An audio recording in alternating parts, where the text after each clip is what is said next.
Hello viewers, இன்றைக்கி கத்திரிக்காய் செடியை பற்றி தான் நம்ம பேச போகிறோம். என்னன்னு கேட்டிங்கன்னா, இப்போ மழை பெய்யறனால இந்த குட்டி குட்டியாக இலைப்பேன்னு சொல்லுவாங்க. அந்த இலைப்பேன் நிறையா இங்கே பாருங்கள், இந்த கத்திரிக்காயெல்லாம் இப்படி டாட் டாட்டாக வரும்.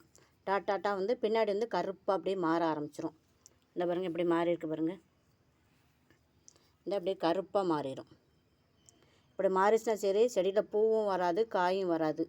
இன்றைக்கி இருக்கிற எல்லா கத்திரிக்காய் செடியிலையும் என்ன செஞ்சேன், எல்லா இலையும் பார்த்து இந்த பாருங்கள், எல்லாத்தையும் எடுத்து என்ன செஞ்சுருக்கேன், கட் பண்ணி விட்டு இவ்வளோ இலை எடுத்திருக்கேன். அதேமாதிரி தக்காளி செடியிலையும் இந்த மாதிரி இப்படி வரும், ஒரு மாதிரி கோடு கோடாக அந்த இப்படி இலையில வரும். இந்த இலையை என்ன செய்யக்கூடாது, நம்ம கட் பண்ணி விட்டணும். ஏன்னா இது இந்த இப்படி வந்துச்சுனாலே அடுத்தப்பில் இதெல்லாம் மாப்பூச்சி வரப்போகுதுன்னு அர்த்தம். ஏன்னா அப்போனா செடி பூ பூக்க போகுதுன்னு அர்த்தம். இந்த மாதிரி கோடு கோடாக வந்துட்டாலே செடி பூ பூக்கிற தருணம் வந்துருச்சுனாக்கும் இந்த மாதிரி கோடு வரும். இந்த மாதிரி கோடு வந்தோடனே என்ன செய்வாங்க, பூச்சி வர ஆரம்பிச்சிடும். நம்ம அதனால் இந்த இலையை என்ன செஞ்சிடணும், முதல்ல என்ன செய்யணும், கட் பண்ணி தூர போட்டுறணும். அதே மாதிரி தான் அந்த வெண்டைக்காலையும் இங்கே பாருங்கள், இலையே இந்த கலர் ஒரு மாதிரி மாறிடும். நல்லா பச்சை பசேன்னு இல்லாமல் ஒரு மாதிரி மாறிச்சுன்னா சரி, இந்த கட் பண்ணி போட்டுக்க பாருங்கள். இந்த மாதிரி கருப்பாக ஒரு மாதிரி டார்க் கலர் வந்தால் அடையில் கூடி மாப்பூச்சி வந்துடும். இந்த இலையில பின்னாடியும் இலைப்பேன்னு சொல்கிற மாதிரி குட்டி குட்டியாக ஒரு பூச்சி வந்துடும். அதனால் இதையும் நம்ம என்ன செஞ்சிடணும், கட் பண்ணியிருக்கிறது ஃபுல்லும் இந்த வேலை தான் நடந்திருக்கு நம்ம தோட்டத்தில். அவ்வளோ இலையும் என்ன செஞ்சுருக்கேன், கட் பண்ணி அவ்வளோத்தையும் இது எல்லாத்தையும் என்ன செய்யணும், குப்பையில் தான் போடணும். நம்ம காய்கறி களி உரத்தில் போட முடியாது. போட்டால் இதுலேருந்து பூச்சி இதெல்லாம் நிறைய உருவாகிறனால திருப்பி நம்ம செடிக்கு போட முடியாது. அப்படியே குட்டி குட்டியாக வந்திருக்கு பாருங்கள் இலைப்பேன்னு. இது நம்ம ஒன்றுமே செய்ய முடியாது. அந்த இலையை கட் பண்ணி போடுறது தான் ரொம்ப நல்லது. அடுத்தாப்புல நமக்கு புது இலை வந்துடும். இப்போ மழை பெய்யறனால நமக்கு புது இலை வந்துடும். இங்கே பாருங்கள் விவர்ஸ், தக்காளி செடியாக நல்லா ஒரு கம்பு வச்சு கட்டி விட்டேன். அப்போ தான் பார்த்தேன் இந்த பூ வரப்போகுது, மேலே முனையில் பூ வைக்குது. பூ வைக்க போகுதுனால என்ன செய்யும், இந்த மாதிரி பிரச்சனைகள் வர ஆரம்பிச்சு நம்ம அதை கவனிக்கணும். அதே மாதிரி கத்திரிக்காய் செடியிலையும் பூ வரப்போச்சுன்னு சொல்லி தான் அவ்வளவும் இலைப்பேனாக வந்துருந்துச்சு. எல்லா இலையும் கட் பண்ணி விட்ருக்கேன் பாருங்கள். இன்னும் அடுத்து நமக்கு புது இலை வந்துடும். இலையை நம்ம எவ்வளோக்கெல்லாம் கட் பண்ணி விட்டோம்னா அவ்வளோக்கெல்லாம் செடி நல்லா சிறப்பாக இருக்கும். இந்த கத்திரிக்காய் செடியிலையும் பாருங்கள், இலையை ஃபுல்லும் கட் பண்ணி விட்ருக்கேன். அங்கிட்ட ஒரு தக்காளி செடி, அதுவும் இந்த பூ வரப்போகுது தெரியுதான் பாருங்கள். அதில் ஒரு கம்பு வச்சு கட்டி விட்ருக்கேன். மாதுளங்காய் செடி சாஞ்சிக்கிட்டே இருந்துச்சு, காய் வெயிட் தாங்காமல். அதுக்காக இந்த ஒரு கம்பை என்ன செஞ்சுருக்கேன், இப்படி நான் முட்டு கொடுத்து வச்சுருக்கேன். இந்த காய் நல்லா பழுத்த பிறகு கொஞ்சம் பருசாகணும். பருசாகணும் என்ன செய்யணும், நம்ம இதை எடுக்கணும்.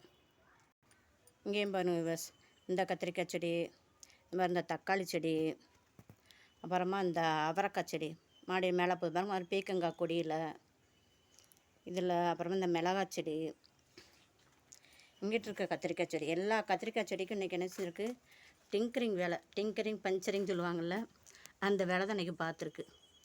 இந்த ஒரு செடி மட்டும் நல்லா செழிப்பாக வர ஆரம்பிச்சிட்டாங்க. ஒரு காய் கிடக்குது, இலையை கட் பண்ண அப்புறம் தான் பார்க்கேன் ஒரு காய் கிடக்குது கத்திரிக்காய். அது மாதிரி இங்கிட்ட இருக்க செடியுமே என்ன செஞ்சேன், நல்லா கவாத்து பண்ணி விட்டேன். பாருங்கள், வெறும் குச்சி மட்டும் தான் நிற்கிது. இருந்தாலும் பரவாயில்ல, நமக்கு அடுத்தாப்புல புது தளிர் புதுசாக காய்கள் வர ஆரம்பிச்சிடும்.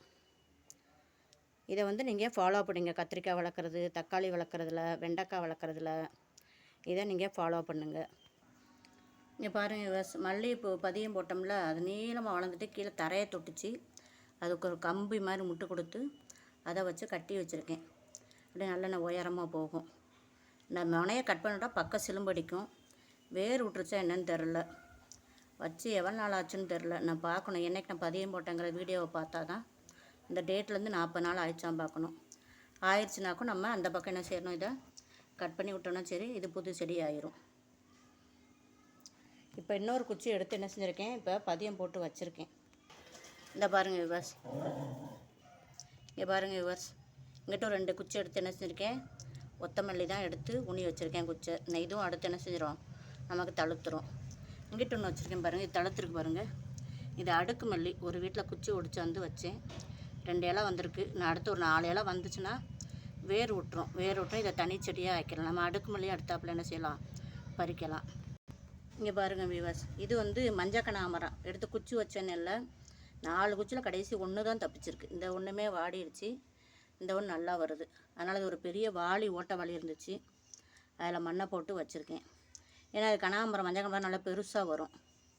இது எவ்வளோ சூப்பராக இருக்குன்னு பாருங்கள்.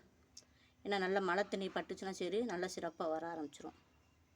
அதேமாதிரி கருவேப்பிலையிலையும் நிறைய இலை வம்பாகிட்டே இருந்துச்சு. கருவேப்பிலை நிறைய எடுத்து நினச்சிருக்கேன், வெட்டி காய போட்டிருக்கேன்.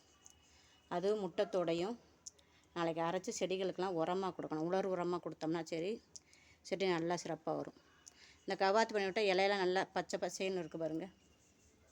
புது தழை இருந்துச்சுன்னா சரி இலையெல்லாம் சூப்பராக இருக்கும். மழை நேரம் நிறையா செடியில் என்ன செய்யணும், கவாத்து பண்ணி விட்றதா ரொம்ப நல்லது. கவாத்துனா என்ன, கட் பண்ணி விட்றது. இலையில இருக்க பூச்சியெல்லாம் பார்த்து செஞ்சு கட் பண்ணி விட்டோன்னா செடி நல்லா சிறப்பாக வரும். வீடியோ பிடிச்சா லைக் பண்ணுங்கள், சப்ஸ்கிரைப் பண்ணுங்கள் ஜோதி ஃபார்மிங்கை, கமெண்ட் பண்ணுங்கள்.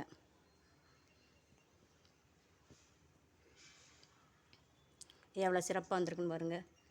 நான் எப்படா பூ வரும் காய் வரும்னு பார்த்துக்கிட்டு இருக்கேன். இது வச்சு ரொம்ப நாள் ஆச்சு. சர்ப்ரைஸாக பூ பூக்குன்னு நினைக்கிறேன். பார்ப்போம். நிறைய சர்ப்ரைஸ் நமக்கு கொடுப்பாங்க. நம்ம ரொம்ப தினம் வந்து என்ன செய்கிற ஏசுகிறேன் பேசி தான் எனக்கு சர்ப்ரைஸாக ஒரு சந்தோஷத்தை கொடுப்பாங்க. இந்த செடியோட இதே நேச்சரே அதுதான். நம்ம அதை பார்த்து ரொம்ப ஹாப்பி ஆயிடுவோம். அதே மாதிரி எனக்கு பூ வந்து காய் வந்துடும் நினைக்கேன். எனக்கே நான் பார்க்காத நேரம். பார்ப்போம். சர்ப்ரைஸ் கொடுத்தா நான் உங்கள்கிட்ட சொல்கிறேன், உங்கள்கிட்ட காமிக்கிறேன். தேங்க்யூ.